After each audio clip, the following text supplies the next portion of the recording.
everyone, welcome to today's coffee hour. Today we're gonna interview our Birck alumni, Dr. Mikhail Shalaginov. Dr. Mikhail Shalaginov is a postdoc in MIT now in Department of Material Science. He's working on developing high-performance meta-surface-based devices operating in mid-infrared. So without further ado, let's welcome Sam and Dr. Misha. Thank you very much, Joy, for the introduction. First, Misha, thank you so much for joining us for this interview. Glad to be here. Good, glad to be back as former president of NSAC. Exactly. So you have a very fascinating background. So I figure we should go ahead and get started there. So what is in the background picture? I see you have a picture of the famous MIT dome, and I should move my head so you can see it better. Right, and then a magical disc. So what is this, and why is it in your background? Yeah, so that magical disc is what Joy just introduced. I work with metasurfaces, and we control the propagation of light in some bizarre, unusual ways. So this is a demo or illustration to one of our recent works where we show that with a single lens, we can achieve both diffraction limited resolution and field of view which goes almost 180 degrees, which if you open the textbook on optics, it says that this is impossible to do with conventional refractive optics, but now with the help of nanotechnologies, we were able to solve the problem. Wow! So the fisheye lens is able to focus that entire image onto this little black monochromatic area. You can see. So this is this image actually. This is a real panorama of the Killian core at MIT. And then we simulated how it would look like, I mean, for the visible range, if we use that metasurface architecture in design, what you would see in the focal plane, in the image plane. That's amazing. So I take it that you learned a lot of these tricks with metasurface engineering during your time at Purdue. But before we get to Purdue, you went to a university that I've actually met a surprising number of alumni from, this MIPT. So what is MIPT like? Because it's a mystical place, kind of like the MIT of Russia. And so I've heard so much about it. And I'm curious, like, what is a daily life of a student like at MIPT? Well, I mean, MIPT, maybe just a little bit of history. So a lot of people, one of the major known universities in Russia is Moscow State University. And then historically, there was also a department which was studied back in around like 1940s after the Second World War for developing the atomic bombs and other different types of weapons. So that's why there was a need in the engineering department. But then that engineering department, there was some conflicts between the way the professors envision the future of the department, and that's why they relocated, they separated from the famous Moscow State University, and started an institute, I would say nearby Moscow. Yeah, but overall, what's the student life there? It's actually, when I was living there, it was pretty nice. It's a small city outside of Moscow, and you live in the dormitory. So the lectures start at 9 a.m. and they usually go till something like 6 or 7 p.m. and there are some additional classes. Yeah, there was a lot of things to learn: lectures, seminar, recitations, labs. So that's what the typical day of the undergrad student. But it was nice that everything is located so close. You just cross the road and you are already in the room, or you could. There are a bunch of sport facilities nearby, like a swimming pool, a football field, and that's what's amazing. Like on that small area, you can do a lot of things. Right. So there was like no time to travel from I don't know, from one part of the Moscow to another one. That was pretty nice. So it sounds like it's a pretty intense study schedule there. So what did you get your majors in? My major, I guess as well as any other alumni's major, is applied physics and mathematics. That's what it Okay. states in the certificate. Mhm. Although there are several departments, Mhm. and I should say I studied first from the Department of Quantum Electronics, Okay. and then I transitioned to the Department of General and Applied Physics. Mhm. So So what? it's probably the most What? physics department. Right. Well, why the transition, right? So why did you decide you don't want to do quantum electronics and instead went to a more general applied mathematics and physics? Well, at the beginning, when you apply to the university, Mhm. to the institute, you can apply, like, you need to choose which department from the very beginning. Like, you don't have that extra year of exploration. As for Right. example, here at MIT, all the students are admitted and then they have a year or two to explore and then join up a particular program. So in Right. Russia, it was pretty direct. Like, as a high school student, you just finish your high school and you need to bring your documents to a particular department. Okay. And actually, at the department, it would not look good if you are trying to apply to like several departments, so you can apply to only one of them.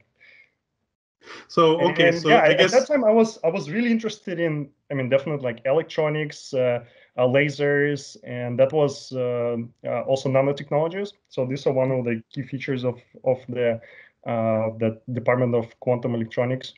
And Mhm. then later, it just like appeared there was an interesting program on metamaterials. And I was Okay. like, oh, that sounds exciting. Right. And And then I that's when the jump happened. then I transferred, yeah, to another department. So you heard about metamaterials, but practically at MIPT, was anybody doing research on them, theoretically or applied, or was it just a this sounds very interesting and I will go into that area kind of thing? I think at that time there was not really wide research on the topic. Mm-hmm. They were probably like transitioning or trying to. I know they would, when I just started, they would get probably like the first SEMs or EBL system trying to manufacture the nanostructures. Um, yeah, so it was more of an interesting topic. Like, Okay. it just sounded really cool. Like, you can create the materials which didn't exist before, and Right. do something which goes beyond what is available in nature. So I guess kind of like the lens you were talking about at the beginning, that it does things that you cannot do with conventional optics at all. That's right. Yes. So you mentioned that you have to apply to a specific department. So what was it in your high school education that, you were like, wow, I have to do physics, right? Because like, as somebody who went through math and physics departments, it's not the easiest life you can choose. So why choose this path? Yeah, actually, my situation of like high school and then transitioning to, I would say, the top physics institute of Russia, it was quite contradictory because I studied 10 years well, like in Russia, it's not like Hmm. high, you can split it into high school, middle school, primary school, but Right. for us, I mean, it was like the same 10-year block of when you're 7-year-old and then you finish 17. So Hmm. actually I studied at the school which is known for its arts majors and languages and humanitarian, so it was not really physics was not the primary subject, like physics and math.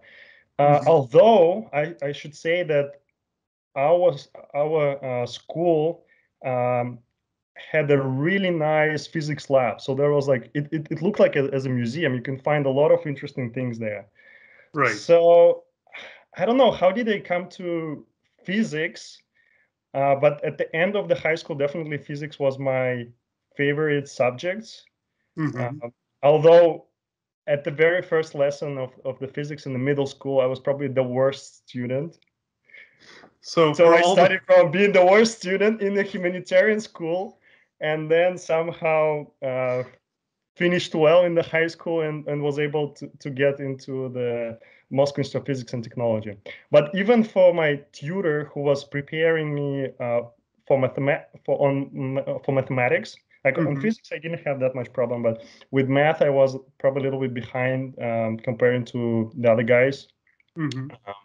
Typical enrollee to the university. And when my mom called her, she would say like, my son would like to go to that school. Would you help us to prepare him? And she said it almost like right away, like, are you crazy? It's like only the people from like a specialized mathematics and physics school go there. And they come to me asking for a training. And now your son is from some humanitarian gymnasium, is trying to get into. She's like, this is unreal. This is impossible. And then my mom told me like, okay, how about he will come and you will explain it to him. And yeah, so this is how our journey with my tutor started, and it was very nice interaction. She actually helped me to really like love the art of mathematics, and that's amazing experience. Yeah. Okay, so you mentioned that you went to this humanitarian school. So, going back even farther, how did you end up in that school, right, instead of a more general school or a math school?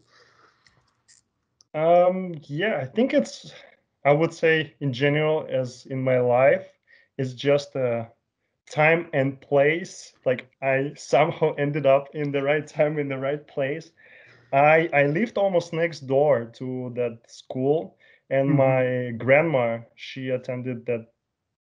So it was one of the decent schools of our city. And my mom, she also signed me up for that math and physics. It's called like Lyceum. I mean, they all have like fancy names and not just schools. Right.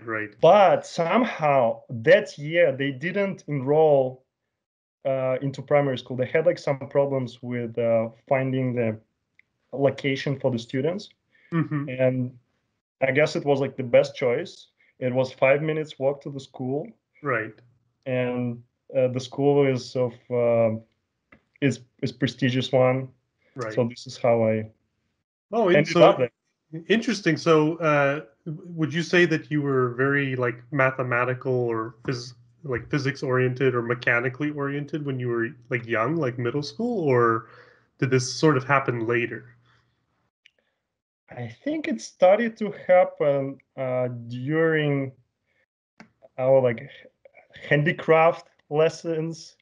I don't know how is it called in American curriculum. Yeah, arts and so crafts. That was actually one of the first inspiring lessons in terms of engineering, doing something with your hands. We would solder some electrical schemes, or we would like assemble the radios.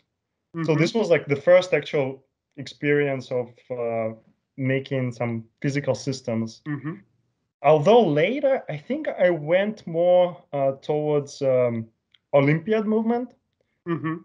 So, like starting from middle school, there's like several stages where the students from, if you're like best from the school, then you transition best from the area, and there's like a competition in different type of subjects, and this is like very prestigious, and so that brought me to the Olympiad movement. So I started to attend like special classes how to solve that type of Olympiad problems, which are beyond the scope of the general curriculum. And there I met some, I would say, one of my teachers in physics. So I really love to go there like after classes, and it was like really exciting to go and solve with other guys that specialized interest in unusual problems. Right. And then it started I started to attend the summer camps where all the kids who, I mean, they would basically teach us some math. It was like math and physics curriculum. Right. And if you talk to people, where would they prefer to go after finishing their high school? They would definitely, the only answer would be like Moscow Institute of Physics and Technology, or for mathematics, it's Moscow State University. There is like a mechanical mathematical department, which is another famous Wow. place. So it sounds a bit like the American. They have these math camps and things like that, where yeah, the students that dream about going to MIT or Stanford, that's where they would go. I actually didn't participate in any of these personally. So so I guess so you go from humanitarian school, now you go to MIPT. So you said you had already heard of metamaterials while you were in undergrad. Did you do any like thesis, like undergrad thesis on metamaterials, or like basically the point of the question is you ended up at Purdue with Professor Shalayev as your advisor. And so how did that happen? Yeah, I guess it's another interesting story. About the thesis, yes. So one of the requirements for graduation is you need to defend a thesis. Although due to the lack of the equipment to work with nanostructures, metamaterials, so I was spending my thesis year with the group specializing on superconductors. Okay. In Institute of Solid State Physics. It's in Chernogolovka, quite famous institute. So I was just to put it in perspective, right? Because I think for people listening, we don't have a good sense of how like Russian geography. So you're originally from, if I remember correctly, Kirov. Kirov, correct. Which is how many miles or kilometers away from Moscow and MIPT? So it's 1,000 kilometers, which is around 700 miles. Okay, so quite a distance. Moscow and Kirov. I would say it's Moscow suburbs on the Russian scale. So how far is MIPT from the center of Moscow? Oh, that's pretty close. It's you can easily, well, it depends on the traffic, of course, but if you use like railway transportation, it can take you 10-15 minutes. Okay, so it's quite close. Yeah. And so now I'm going to butcher this. You said Chernogolovka. Chernogolovka, yes. Okay, I was not close. So so to how far is that from MIPT and from Kirov? So now we have three positions. Well, so you can triangulate. It's Moscow region. Okay. So from Moscow center, it's maybe half an hour to an hour, depending on the traffic.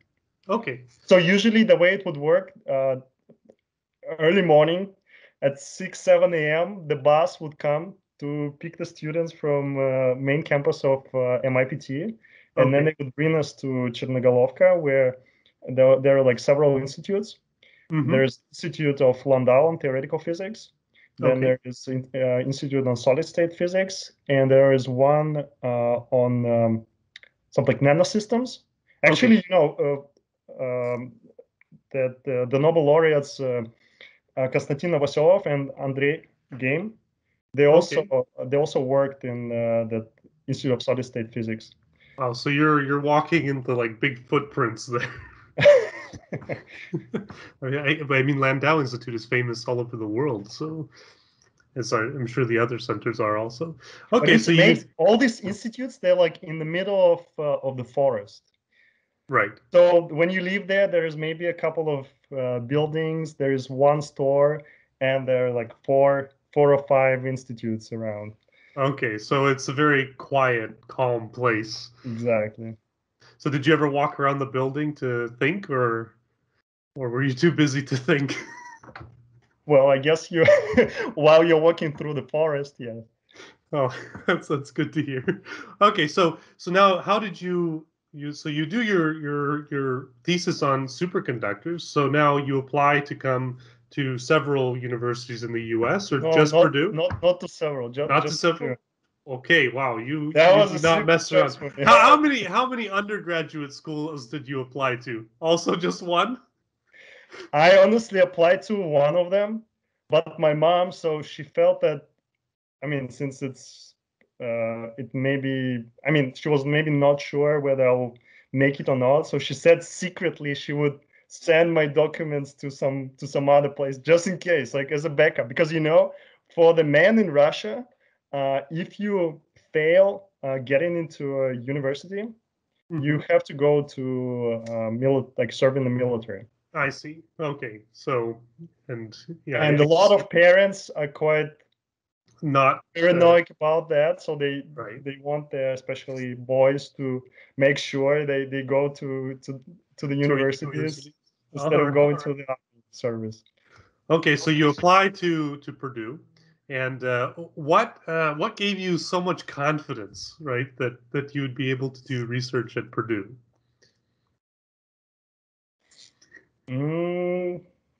Well, I don't know. I didn't really think about that. So in that case, why Purdue, right? Why did you pick Purdue instead of Stanford or MIT? Yeah, that's what I think. Thanks to my advisor Vlad Shalayev and also Sasha Baltaseva, they came with the talk to MIPT, and at that time, I would say after working in Chernogolovka, I felt a little bit kind of not bored, but it looked like kind of I don't know, some kind of grumpy atmosphere. Because they're mostly like older people were working in the lab. So it was, for young people, you don't want to go to the places where you see there's like not that much of perspective to. So that's, and I think that lecture, it kind of showed me like, wow, you can have like some fun in science. It's not as boring as I have seen about it. Right. Because in the lab, it's like, okay, so we're measuring some impedance of the new superconducting material. Like, why are we doing that? All right, I don't know. We just need to measure at some frequencies, right, at different temperatures. But it was kind of lacking, like, why are we doing that? What is it for? I see. But then when I came to the United States, it's definitely different here, especially if you look at the groups. There are a lot of young people working in the group, right. And that creates a special atmosphere. Okay. I don't know, maybe in Russia, I haven't been there for like 10 years. Maybe the things have changed, but at that time it was, even at the top places, you could see by people who work there, it's most like older generations and right. Yeah, that's one very interesting difference, I think, between the U.S. and in Russia that I found out when I was doing some research, is that the research centers are not part of the universities, in the sense that they're not like at MIT, right? Your professor is, an employee of MIT, and he teaches at MIT, and then he also has a research group entirely under MIT. But what I learned is in Russia, like MIT teaches, and then the research centers are a separate entity. Yes, correct. It's a completely different system. Right, and so that might be a reason, because those are professional research houses, sort of, that exactly, where they have professional researchers. So, so you come to Purdue, and you're very happy with the atmosphere. So, what was your first project, and how did that go? So my first project was about the nanodiamonds.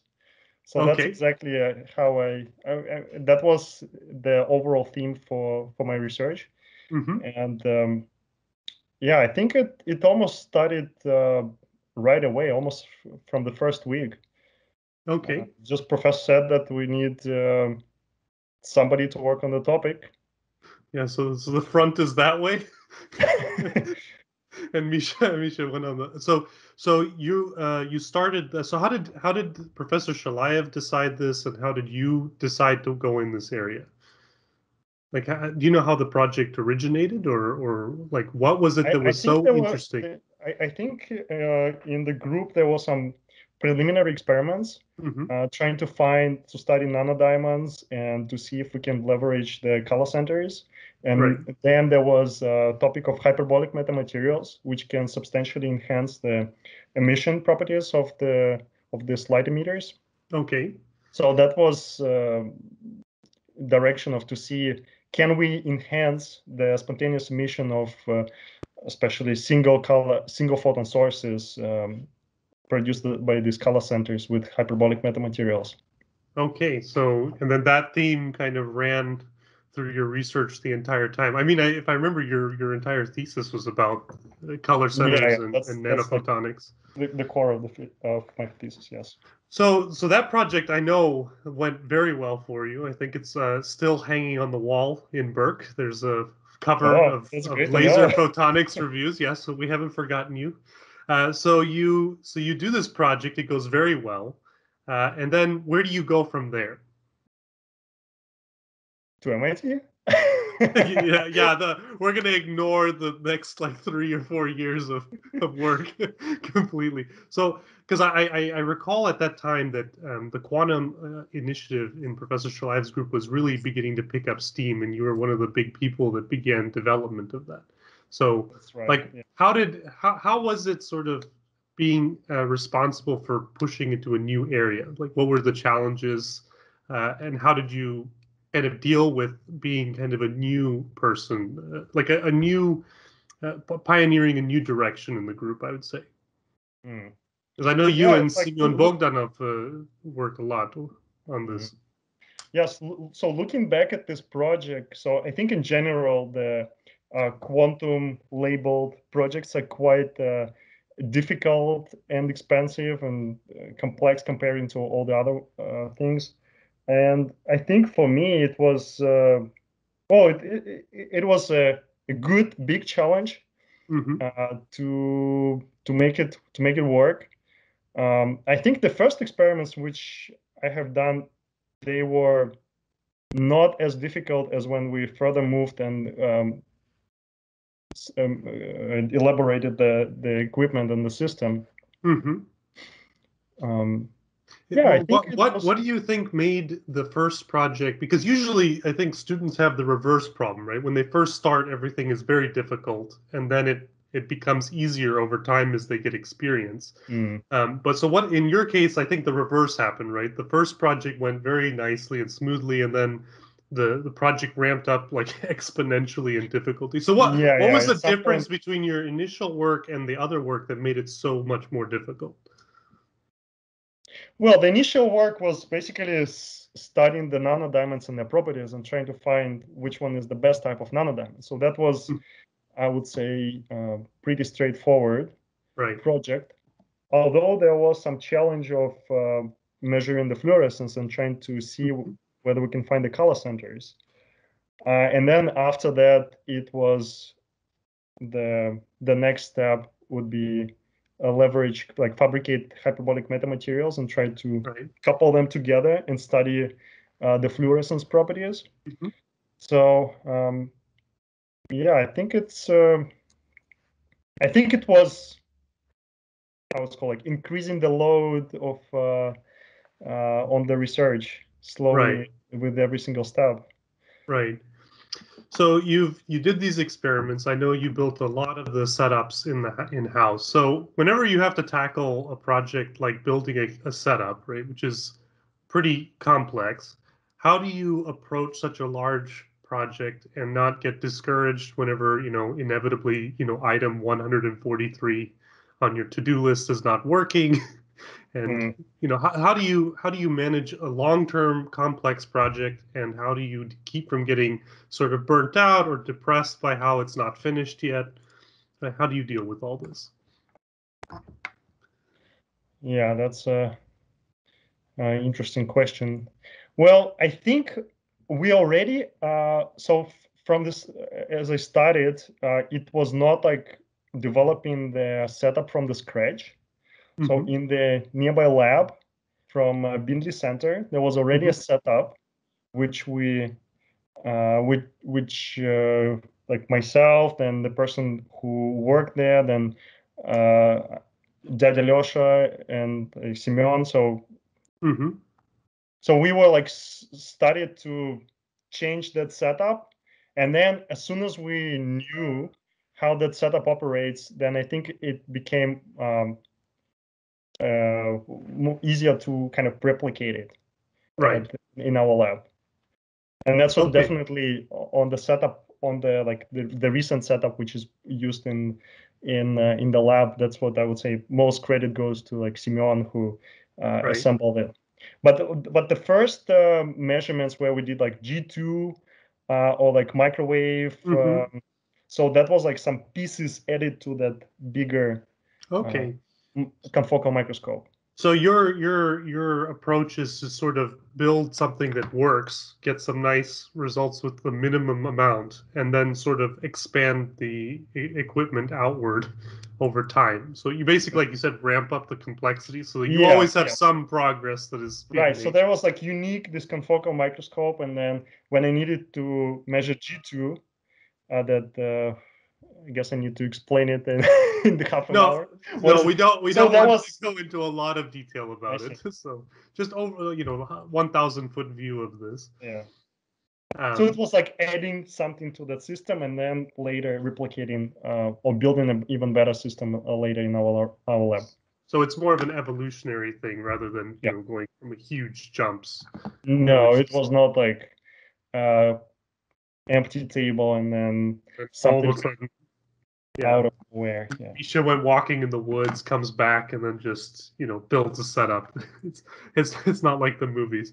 So you do all the experiments. You get to your end of your time at Purdue. You win this outstanding graduate research award, which what would you say set your research apart from the research of other people at Purdue? Like why were you the outstanding graduate research award winner?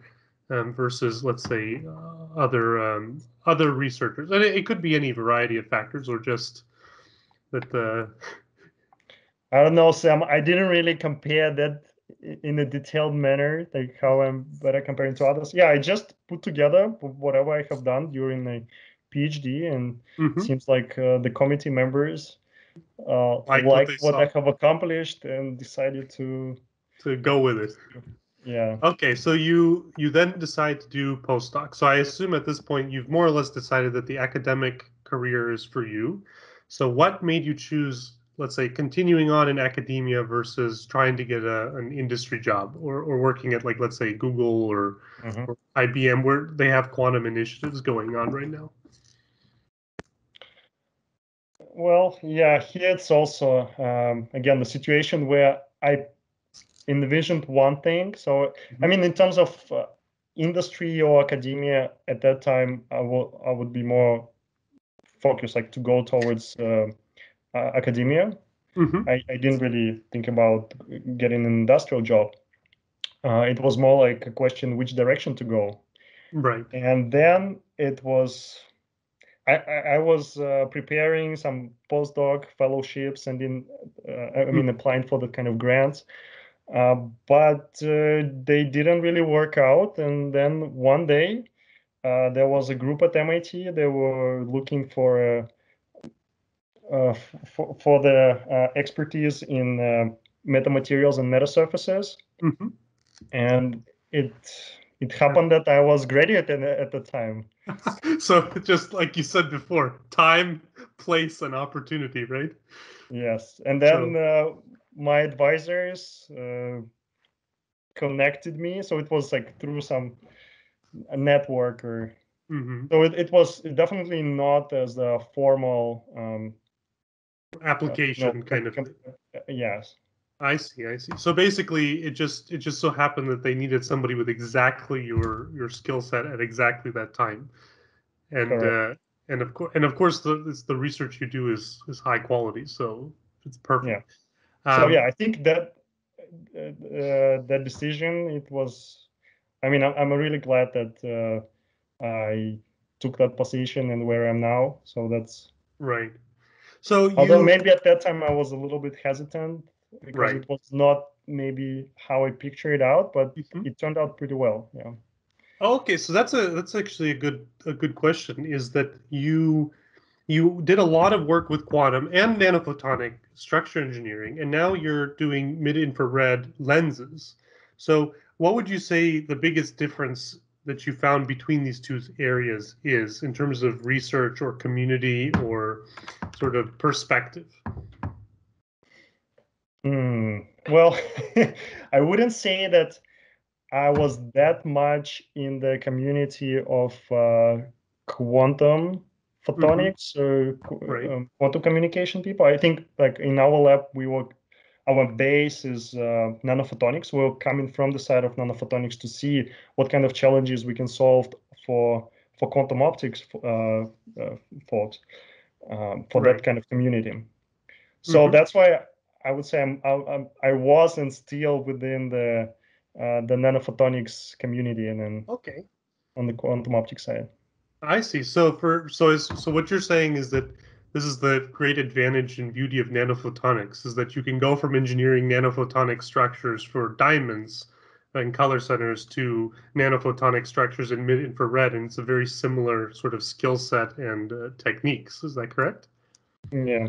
Okay. Yeah, that's actually one of the advantages which I had in the group is that I somehow was I got this like a broad vision. So I worked on some of the material with the new photonic materials, with I mean mostly focused on quantum projects and assembling these experimental setups. And then also had an opportunity to contribute to some theoretical some derivations, analysis, and simulations. So that's what I think is also very helpful. So you can easily navigate between, like Different. you use your skills. Like you have more vision where you can go, or which skills you can apply. I see. So now you've using all this broad expertise, you're now doing this sort of mid-infrared research. So what does the future look like for you? Like, what are you hoping to do? I know that you recently you're doing a startup, or you're attempting to do a Yeah, we're startup. consider yes. So Yeah. we're working towards So there is an opportunity for that. so right now you kind of have three big roads ahead of you, right? Startup path, professor academic route, and then also industry. So how are you sort of trying to process through these different opportunities and make a decision on which area to go into? That might be a tough question, and you don't have to have Yeah, all it the is. answers, but I'm curious to hear your thoughts. Yeah, currently I think I'm trying to like more like live in the current moment to see what is happening. So definitely that startup opportunity, it just appeared. Um, I didn't really plan about that, but it seems like there's a lot of people interested in that. So we were contacted by some potential customers, like companies, investors. So there is definitely need for developing this technology. I see. And we are again in the right place in the right time. So we developed that new technology which enabled to extend the capabilities of meta surfaces, and it's quite simple architecture, Right. and it's scalable.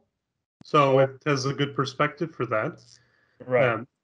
So, but I guess the question is, let's say I put in front of you the best possible position for industry, right? Like whatever Google hires you to run a kind of research at Google. Right, but they don't have it right now. Right. But I'm saying, Hypothetically.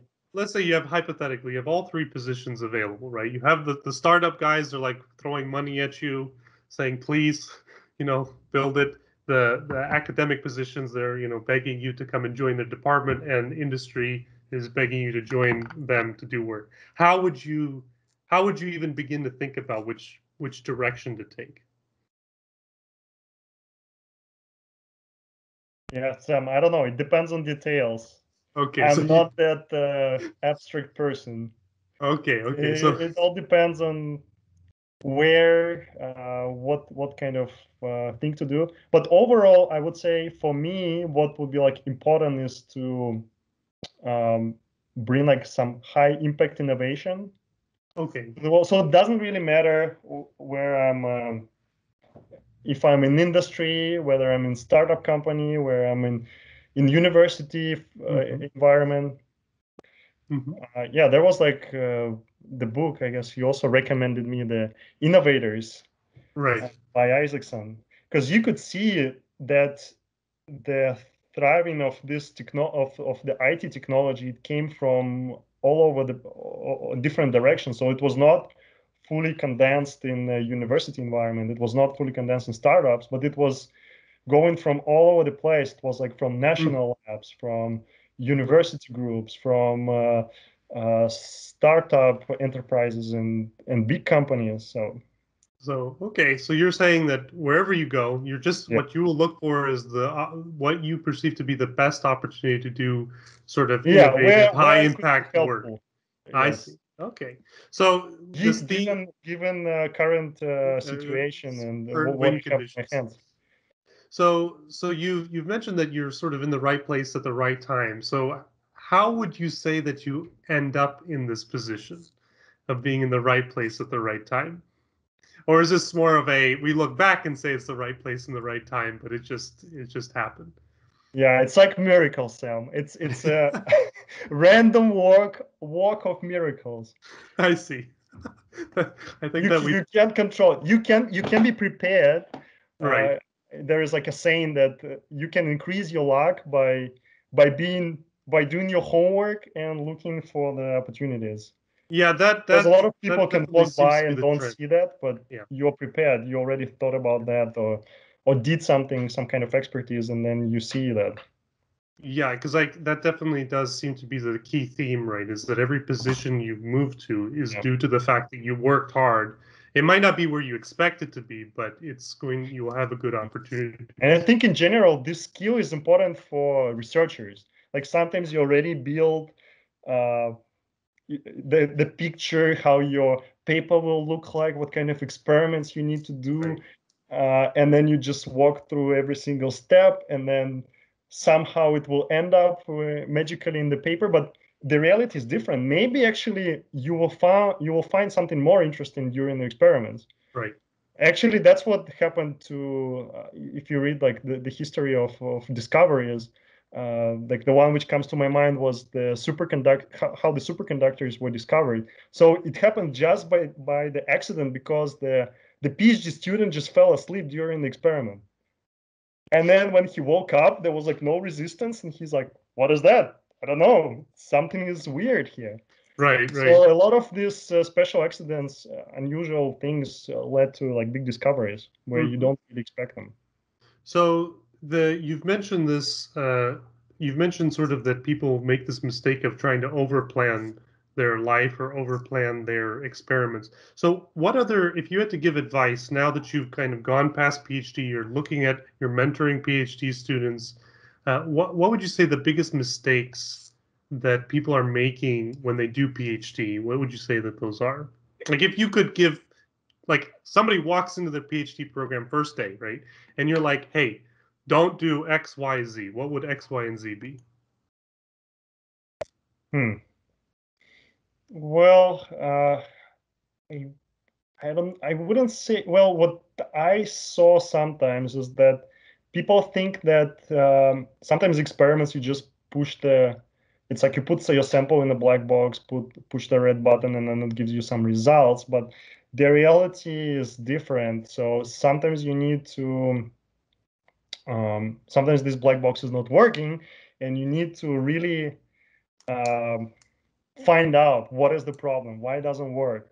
So Right. sometimes people, I feel like lacking some sort of persistence. They would say like, "Oh, I don't know what to do," and Right. then I think it would be great like to cultivate in people um, the sense that they they either need to find maybe some other solutions Yeah. if that one is completely doesn't work, but try to stay focused on your goal and try to find methods to go over like to solve the problem.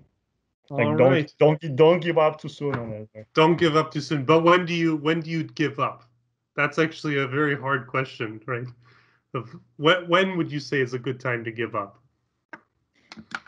Hmm.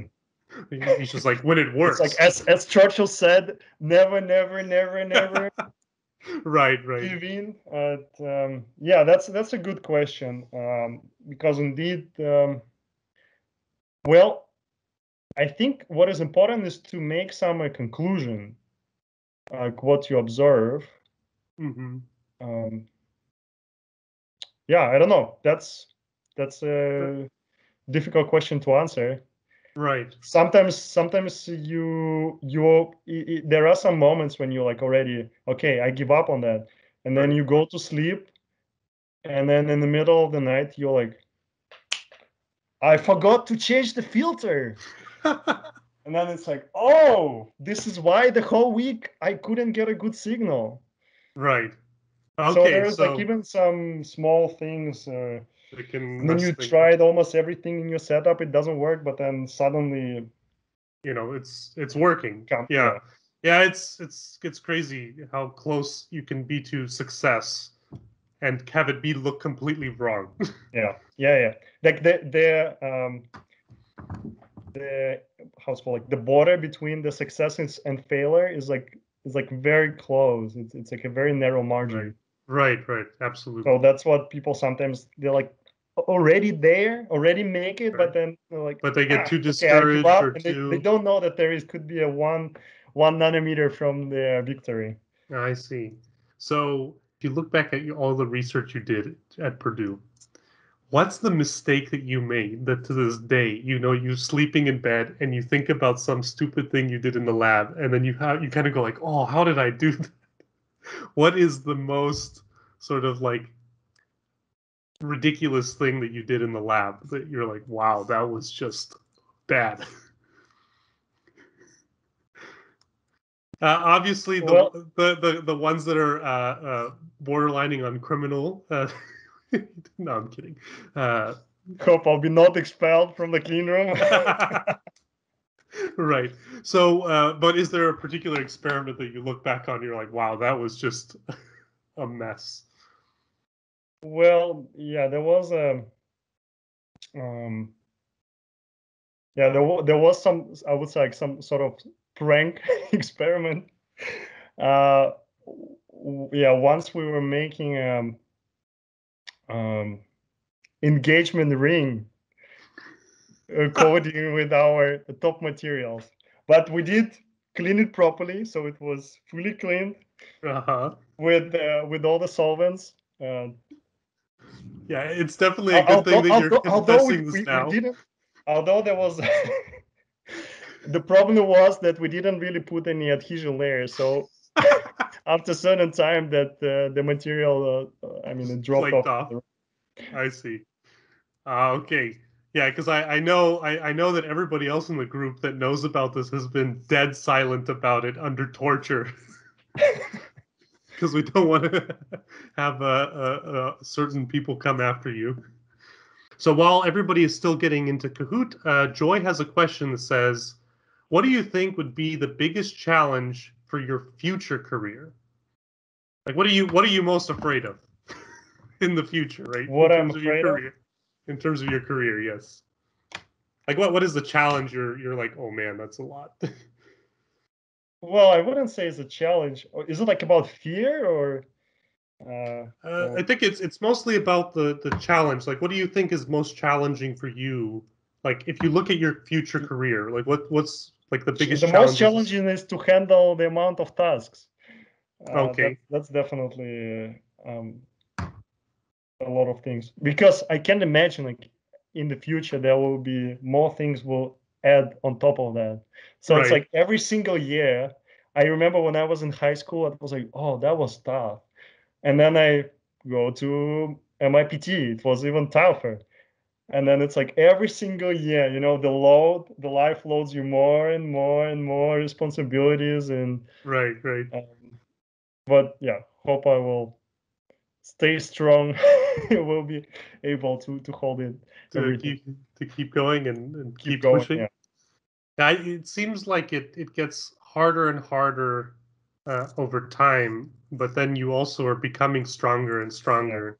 In fact, it's Because probably I a good actually time. I would never, I just only recently realized when I was preparing, let's say, some questions for a course when I was a student in high school or at the university. I was like, oh, this is so difficult for professors. It must be so easy. They just give us some homework, some exams, and then I realized, like, oh my goodness, to make a really good exam questions, Right. it's a big challenge. It's much more difficult than to solve it.